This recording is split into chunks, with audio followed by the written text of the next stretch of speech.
Here's a shocking truth. 85% of people suffer from low self-esteem, but confidence isn't what you think it is. Most people believe confidence comes from success, achievements, or other people's approval. They wait for external validation to feel worthy.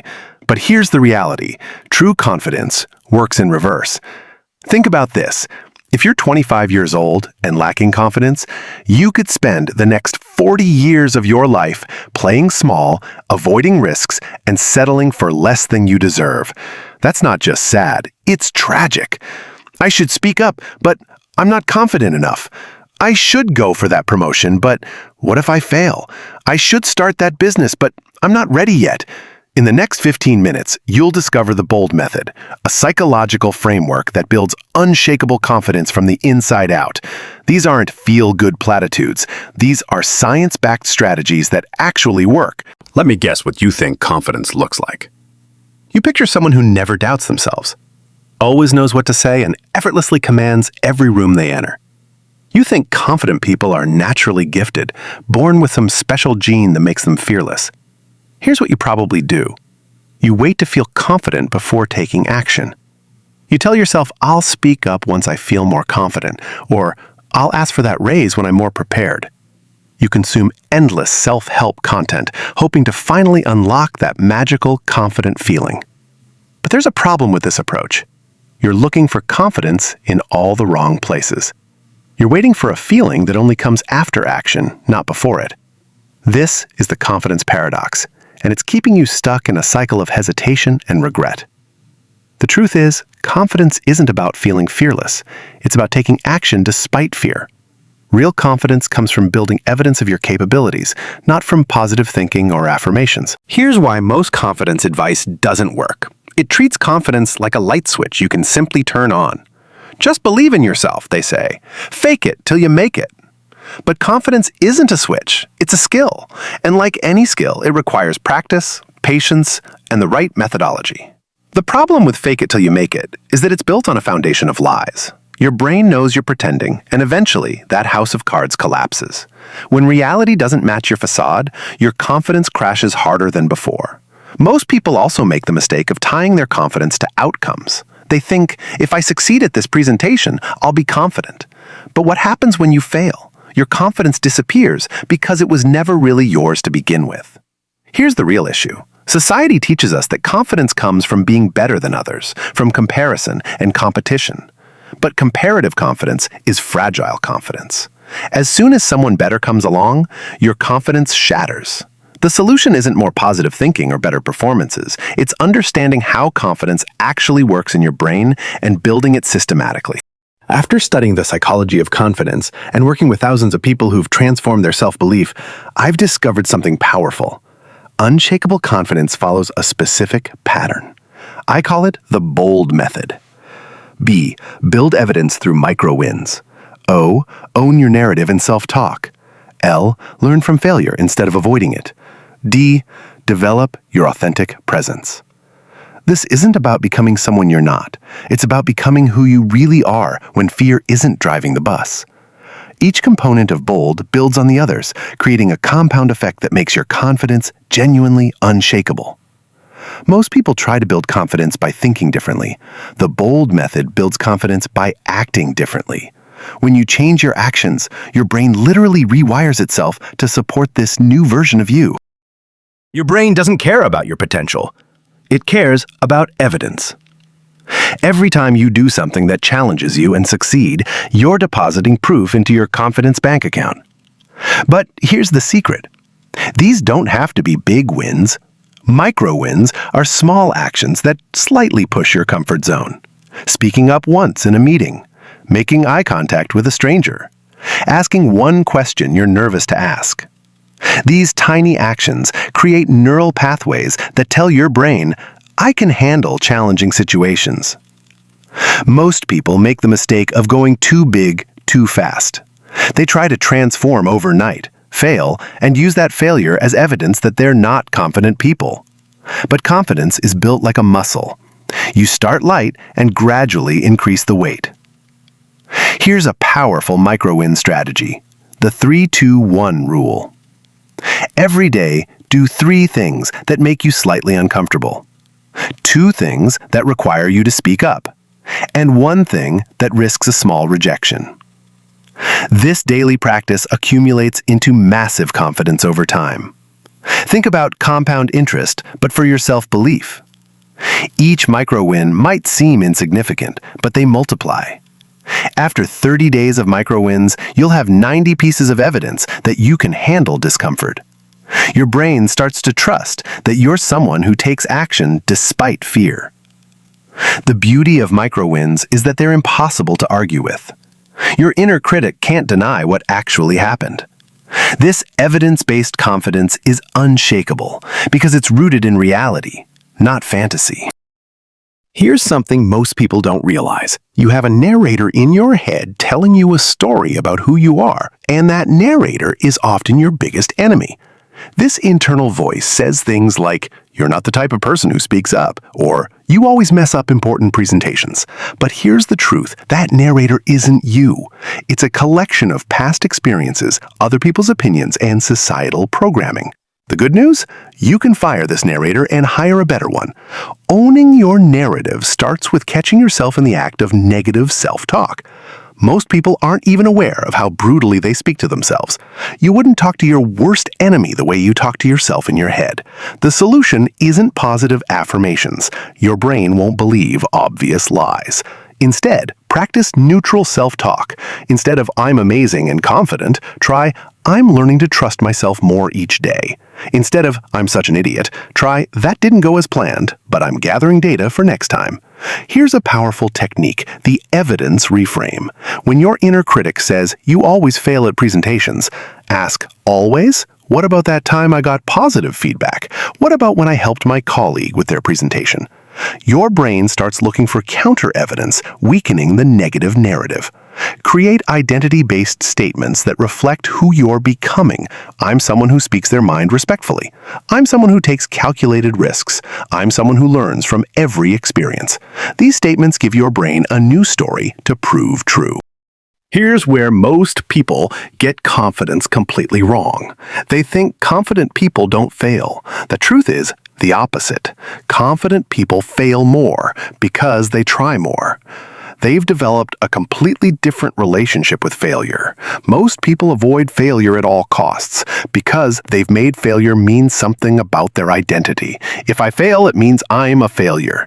But here's what confident people understand. Failure is data, not identity. Every failure teaches you something that success cannot. Think about how a scientist views failed experiments. They don't take it personally. They analyze what went wrong and adjust their hypothesis. This is exactly how you need to approach your own failed attempts at confidence building. Here's a counterintuitive truth. The fastest way to build confidence is to fail faster. I'm not saying seek out failure, but when it inevitably happens, mine it for lessons instead of beating yourself up. Each failure makes you more resilient and less afraid of the next one. Develop a failure resume, a list of all your rejections, mistakes, and setbacks, along with what you learned from each one. This exercise shows you that failure didn't destroy you, it taught you. Your relationship with failure transforms from fear to curiosity. The most confident people I know have failed the most. They've built up an immunity to failure by experiencing it repeatedly and discovering they can handle it. This makes them unstoppable because they're no longer paralyzed by the possibility of things going wrong. Authentic presence isn't about becoming more extroverted or charismatic. It's about becoming more genuinely yourself. Most people think they need to change their personality to be confident, but the opposite is true. Confidence comes from embracing who you already are. Here's the problem with trying to copy someone else's confidence style. It's exhausting and unsustainable. Your brain knows you're performing, and eventually, the mask slips. Authentic confidence, on the other hand, is effortless because it's just you being you. Developing authentic presence starts with identifying your core values and strengths. What matters most to you? What are you naturally good at? When you operate from your values and strengths, confidence flows naturally because you're not fighting against your nature. Body language plays a huge role in authentic presence. but not in the way most people think. It's not about power poses or taking up more space. It's about alignment between your inner state and outer expression. When your thoughts, feelings, and actions are congruent, people sense your authenticity. Practice speaking from your values rather than from a script. Instead of trying to say the right thing, ask yourself, what would someone with my values say in this situation? This removes the pressure to be perfect and allows your authentic voice to emerge. Authentic presence also means being comfortable with your imperfections. Paradoxically, admitting what you don't know or acknowledging your mistakes often makes you appear more confident, not less. People trust authenticity over perfection every time.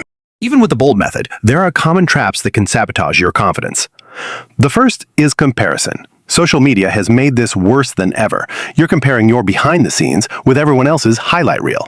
Remember, comparison is the thief of joy and the assassin of confidence. The second killer is perfectionism.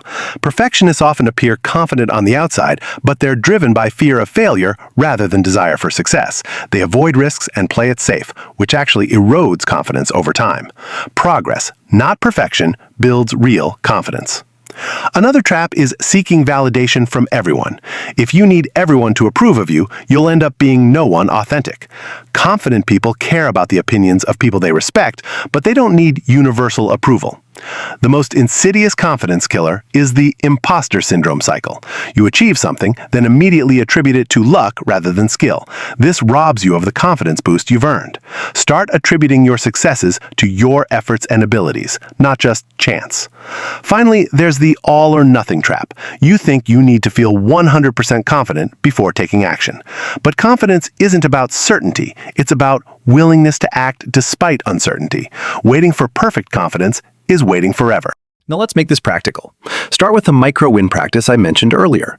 Each morning, identify one small action you can take that day to challenge yourself slightly. It could be asking a question in a meeting, giving someone a genuine compliment, or trying something new. Create a confidence journal where you record your daily micro-wins and lessons learned. This serves two purposes. It builds evidence of your growth, and it helps you identify patterns in what works for you. Your brain starts to see you as someone who consistently takes action. Practice the 5-second rule when you feel the urge to do something confidence-building but fear creeps in. Count down from 5 to 1, then immediately take action. This interrupts the overthinking pattern and builds your action-taking muscle. Set up confidence dates with yourself, regular activities where you practice being yourself in social situations. This could be joining a club, taking a class, or even just sitting in a coffee shop and observing. The goal isn't to perform, it's to practice authentic presence. Work on your response to feedback. Instead of getting defensive or taking criticism personally, practice saying, "Thank you for the feedback," and genuinely considering whether there's something useful in it. This builds emotional resilience and shows others you're secure enough to handle honest input. Here's what's happening in your brain when you build confidence using the bold method. Every time you take action despite fear, you're literally rewiring your neural pathways.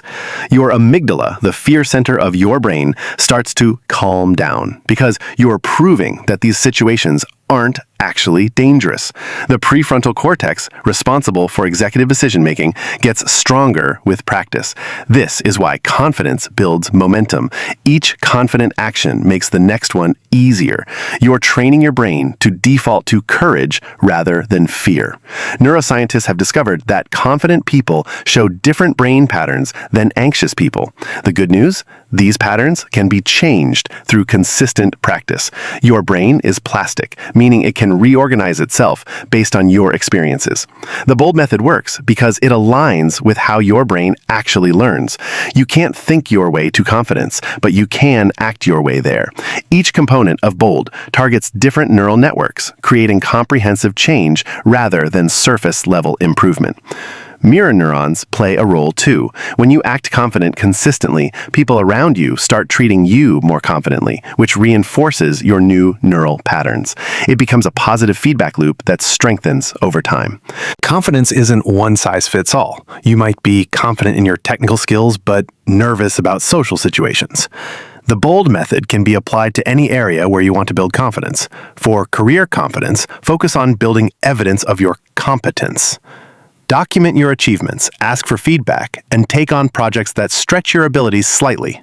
Own the narrative about your career growth instead of waiting for others to recognize your value. In relationships, authentic presence is crucial. People are drawn to those who are comfortable with themselves. Practice expressing your opinions respectfully, setting boundaries, and being vulnerable when appropriate. Relationship confidence comes from being yourself consistently. Social confidence develops through practice in low-stakes situations. Start conversations with cashiers, make eye contact with strangers, and practice small talk. Each positive interaction builds evidence that you can connect with others. Physical confidence comes from taking care of your body and appreciating what it can do rather than focusing on how it looks. Exercise regularly, not just for appearance, but for the confidence boost that comes from getting stronger and more capable. Financial confidence develops from understanding and taking control of your money. Learn about investing, create a budget, and make decisions based on your values rather than fear or impulse. Knowledge builds confidence in any area. Unshakable confidence isn't about becoming someone different. It's about becoming more fully yourself. The BOLD method works because it builds confidence from the inside out, based on evidence rather than fantasy. Remember, build evidence through micro-wins, own your narrative and self-talk, learn from failure instead of avoiding it, and develop your authentic presence.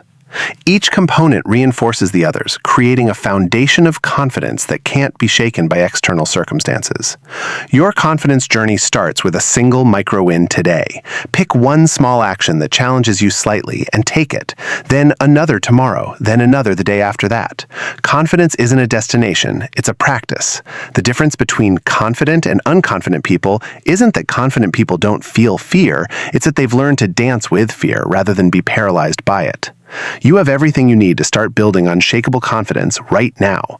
Stop waiting for permission to be confident. Stop waiting to feel ready. The time is now. Your confident self is waiting on the other side of consistent action.